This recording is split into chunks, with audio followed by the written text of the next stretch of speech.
हाय दोस्तों, मैं ब्रजेश कुमार आप सभी लोगों का अपने YouTube चैनल पर स्वागत करता हूं। दोस्तों, अगर आप हमारे चैनल पर नए हो तो इसे सब्सक्राइब करिए और बेल आइकन को प्रेस करिए जिससे हमारी वीडियो की आने वाली नोटिफिकेशन आप सभी लोगों को मिल सके। दोस्तों, आज की इस वीडियो में हम लोग देखेंगे करंट अफेयर से संबंधित कुछ RBI की मौद्रिक नीतियाँ अभी हाल ही में घोषित हुई हैं, तो उसी के विषय में हम लोग चर्चा करेंगे। ये फरवरी माह का है मौद्रिक नीति जो RBI द्वारा जारी किया जाता है।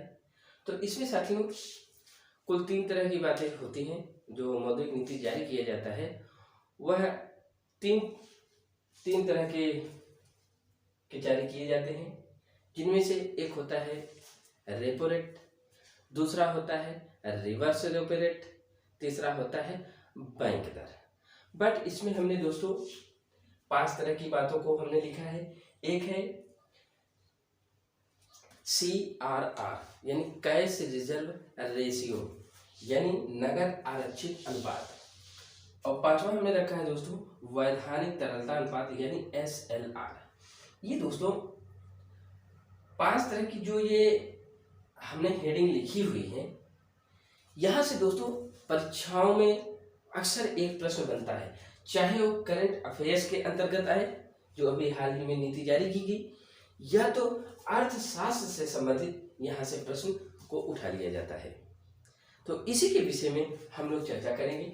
तो सबसे पहले दोस्तों, आखिर RBI की ये जो मौद्रिक नीति है वो RBI ही क्यों जारी करता है, ये प्रश्न बनता है यहाँ से।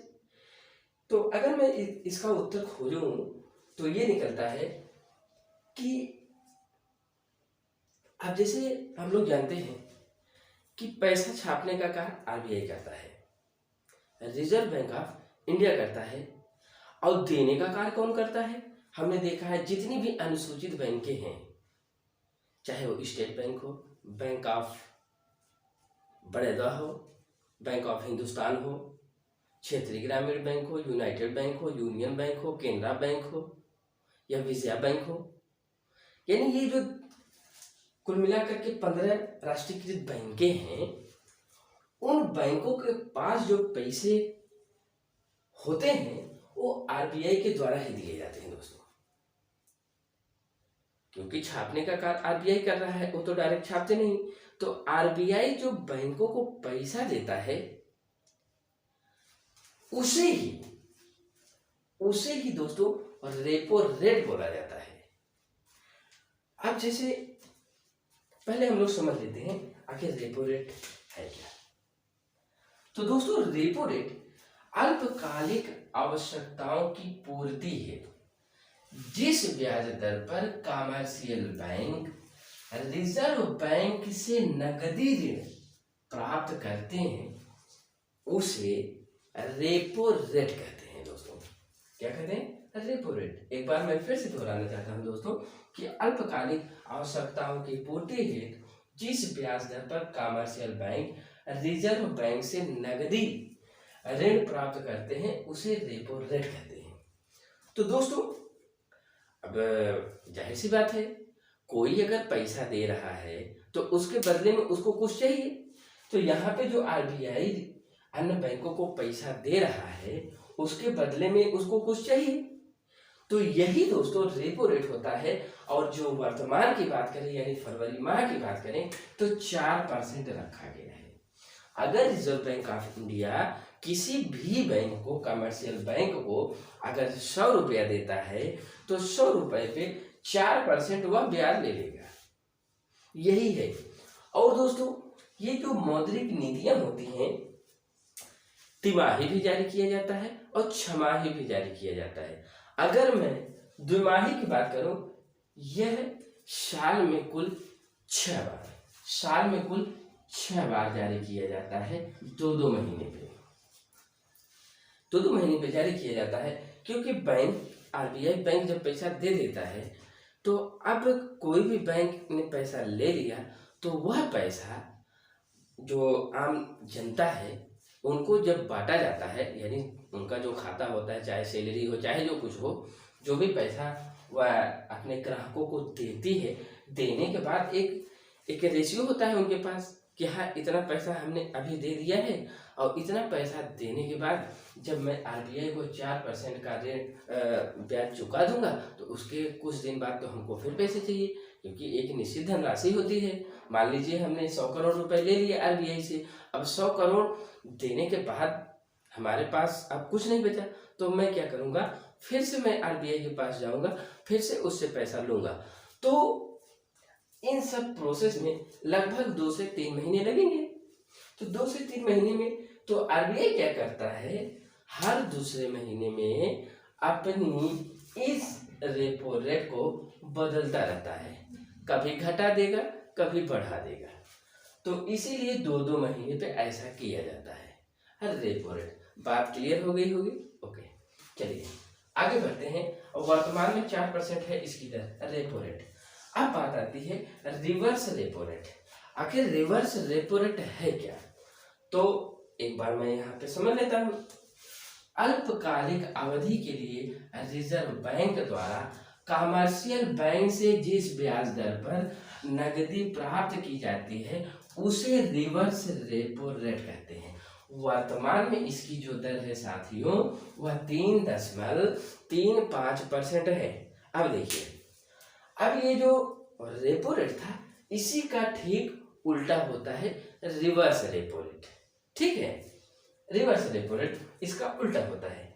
अब बात ये बनी कि अब जैसे आरबीआई से हमने पैसा ले लिया, पैसा लेने के बाद अब अगर हमारे पास अतिरिक्त पैसा बच रहा है तो उस पैसे को जब हम आरबीआई के पास जमा करेंगे तो आरबीआई के द्वारा जो हमें ब्याज दिया जाता है उसे ही हम लोग रिवर्स रेपो रेट कहते हैं। और साथियों ये बहुत महत्वपूर्ण बात है कि रिवर्स रेपो रेट से जो रेपो रेट होता है वो हमेशा अधिक होता है, यानी रिवर्स रेपो रेट कम होता है और रेपो रेट अधिक होता है। ओके, अब ऐसे समझ लीजिए। अब यहाँ पे बात ये आ गई बैंकों की, जैसे मान लीजिए हमने आरबीआई से 100 रुपए तो ले लिया और उसने 4% ब्याज भी ले लिया, अब हमें उसके बदले में 104 रुपये देना पड़ेगा। ठीक है, अब 104 रुपये दे दिया। अब जब हम मान लीजिए हमारा कोई बैंक है, मान लीजिए मैं बैंक ऑफ बड़ौदा का हेड हूँ, तो अब जो पैसा हमारे पास बचा तो मैं तो उसको अपने पास अगर रखता हूँ तो उससे कुछ हमको लाभ होगा नहीं, तो मैं क्या करूँगा, उस अतिरिक्त पैसे को मैं आरबीआई को दे दूंगा।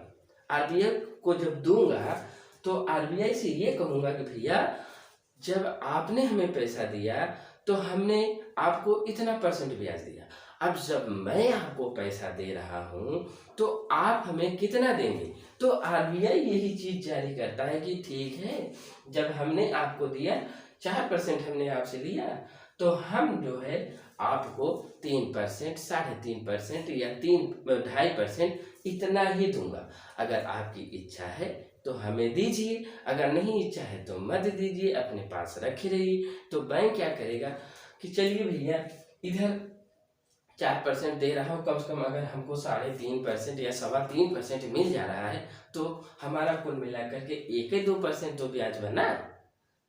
तो ये होता है रिवर्स रेपो रेट और रेपो रेट। ओके, और इसके जो अध्यक्ष होते हैं यानी जो आरबीआई जारी करता है, इसके अध्यक्ष जो होते हैं वो आरबीआई के गवर्नर ही होते हैं, और वो गवर्नर प्रत्येक 2 माह पर एक बार मौद्रिक नीतियों की घोषणा करते हैं। तो ये 2 बातें आप लोगों को समझ में आ गई होगी। अब हम लोग आते हैं तीसरी बात पर, यानी बैंक दर। ये बैंक दर क्या होता है दोस्तों? तो बैंक दर दोस्तों जिस सामान्य ब्याज दर पर रिजर्व बैंक द्वारा वाणिज्यिक बैंकों को पैसा उधार दिया जाता है तो उसे बैंक दर कहते हैं। देखिए, अब रेपो रेट और बैंक दर में देखिए डिफरेंट कहाँ है। यहाँ पे कह रहा है जिस सामान्य ब्याज दर पर रिजर्व बैंक द्वारा वाणिज्यिक बैंकों को पैसा उधार दिया जाता है उसे बैंक दर कहते हैं। फिर से एक बार समझिए, जिस सामान्य ब्याज दर पर रिजर्व बैंक द्वारा वाणिज्यिक बैंकों को पैसा उधार दिया जाता है, उधार दिया जाता है तो उसे बैंक दर कहते हैं। और ये भी दोस्तों इस बार यानी फरवरी माह का जो बैंक दर है दोस्तों वो 4.25% है, यानी 4.25%। ये तीन जो बातें हैं, repo rate, reverse repo rate और बैंक दर, ये तीनों दोस्तों फरवरी माह में अभी 10 फरवरी को ही इसे जारी किया गया है। ओके, आप बैंक दर समझ गए, रेपो रेट समझ गए और रिवर्स रेपो रेट समझ गए, बात क्लियर। अब बात आती है नगद आरक्षित अनुपात यानी CRR, cash reserve ratio. Cash reserve ratio इसको समझते हैं दोस्तों, किसी वाणिज्यिक बैंक में कुल जमा राशि का वह भाग, कुल जमा राशि का वह भाग जिसे रिजर्व बैंक के पास अनिवार्य रूप से जमा करना पड़ता है, उसे ही दोस्तों नगद आरक्षित अनुपात कहा जाता है। तो बात ये हुई दोस्तों कि अब जैसे हमने किसी से पैसा लिया है ब्याज पे, तो उसके लिए कुछ हमें जमानत के तौर पर कुछ उसके पास अन्य भी चीजें रखनी होती है। तो वही बातें यहाँ पर आती हैं CRR में, यानी नगद आरक्षित अनुपात में। तो जब मैं उससे पैसा लूंगा तो उसके पास कुछ गिरवी के रूप में या अपनी जायदाद का कुछ हिस्सा उसके अंडर में रखूं, भैया आप हमको इतना पैसा दे रहे हैं तो इसके एवज में आप हमारा ये सामान रख लीजिए। जब हमारा पैसा पूरा हो जाएगा तो आप हमारा वो सामान वापस कर देंगे। दोस्तों गांव में आप लोगों ने देखा होगा कि कोई जैसे मान लीजिए हमारे पास एक साइकिल है और मैं उसको गिरवी रखना चाहता हूँ, ये गिरवी ही है, गिरवी रखना चाहता हूँ, तो क्या करेगा, उस साइकिल के बदले में कुछ पैसे हमें दे देगा और मैं उन पैसों से अपना जो ज़रूरत की चीज़ें हैं उसको पूरा करूँगा। पूरा करने के बाद जब हमारा काम हो जाएगा तो मान लीजिए हमारे पास पैसा अब आ गया है, अब हमको हमारा वो साइकिल चाहिए, तो हम क्या करेंगे, उस पैसे को जो उससे हमने उधार लिया था उस पैसे को उस व्यक्ति को देंगे और देने के उपरांत फिर हम अपना सामान यानी अपना साइकिल वापस ले लेंगे। यही है दोस्तों CRR, नगद आरक्षित अनुपात। ओके, और दोस्तों एक इम्पॉर्टेंट बात ये है कि इसकी दर जितनी ऊंची होती है बैंकों की साख सृजन क्षमता उतनी ही कम होती है। इसकी दर जितना अधिक होगी बैंकों की साख सृजन क्षमता उतनी ही कम होती है। कहने का मतलब ये है दोस्तों, जब हम ज़्यादा पैसा दे देंगे तो हम उसको चुकाएंगे कैसे, ये समस्या आती है ना, इसीलिए उसकी साख सृजन क्षमता कम हो जाती है। तो इसे हमेशा मेंटेन रखा जाता है, ज़्यादा नहीं रखा जाता, कम से ही कम पे रखा जाता है, लगभग 21 से 22%, 26%, 25% इतना ही रखा जाता है। अगर मैं ज़्यादा रख लूँगा तो बैंक कहाँ से दे पाएगा। ओके, बात समझ में आ गई होगी। चलिए आगे हम लोग बढ़ते हैं, देखते हैं वैधानिक तरलता अनुपात SLR। इसको समझते हैं दोस्तों, किसी भी वाणिज्यिक बैंक में कुल जमा राशि का वह भाग, किसी भी वाणिज्यिक बैंक में कुल राशि का वह भाग जो नगद, स्वर्ण व विदेशी मुद्रा के रूप में उसे अपने पास अनिवार्य रूप से रखना पड़ता है, उसे ही वैधानिक तरलता अनुपात कहते हैं। अब मोस्ट इंपॉर्टेंट बात यह है दोस्तों कि बैंकों को वित्तीय संकट का सामना करने हेतु रिजर्व बैंक द्वारा ऐसी व्यवस्था की जाती है। अब मान लीजिए कोई बैंक हमने खोला, बैंक खोलने के लिए हमको पैसा चाहिए, तो उस पैसा चाहिए, मान लीजिए हमारे पास पैसा हो गया और हमने खोल दिया, तो अगर मैं अतिरिक्त पैसा नहीं रखूंगा तो कह सकते हो कि जैसे हमने कोई व्यापार किया, अब व्यापार में हमने 5 लाख रुपए लगा दिया है और इत्तेफाक से देखिए कि हमारा जो व्यापार है उसमें घाटा हो जाता है। जब घाटा हो जाएगा, अगर मैं अतिरिक्त पैसा रखा रहूँगा, अगर मैं रखा हूँ अतिरिक्त पैसा, तो उस पैसे से हम अपने घाटे की पूर्ति कर सकते हैं।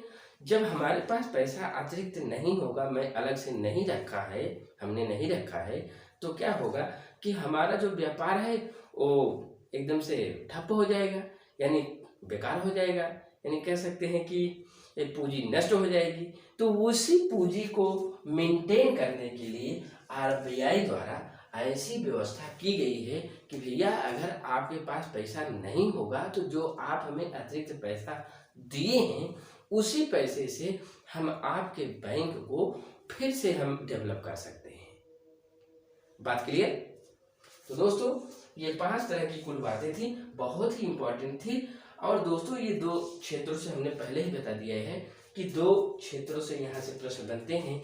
एक तो करंट अफेयर्स के अंतर्गत, दूसरा अर्थशास्त्र के अंतर्गत। करंट अफेयर्स के अंतर्गत 3 बातें बहुत ही महत्वपूर्ण थी। बैंक रेट जो वर्तमान में 4% है, सॉरी बैंक रेट 4.25% है, रिवर्स रेपो रेट 3.35% है और रेपो रेट 4% है। और इससे सरल भाषा में साथियों कोई repo rate reverse repo rate समझा नहीं सकता। ओके, आशा करते हैं दोस्तों इस वीडियो को देखने के बाद आपका डाउट एकदम क्लियर हो गया होगा कि रेपो रेट किसे कहते हैं, रिवर्स रेपो रेट, बैंक दर, CRR और SLR। ओके, चलते हैं दोस्तों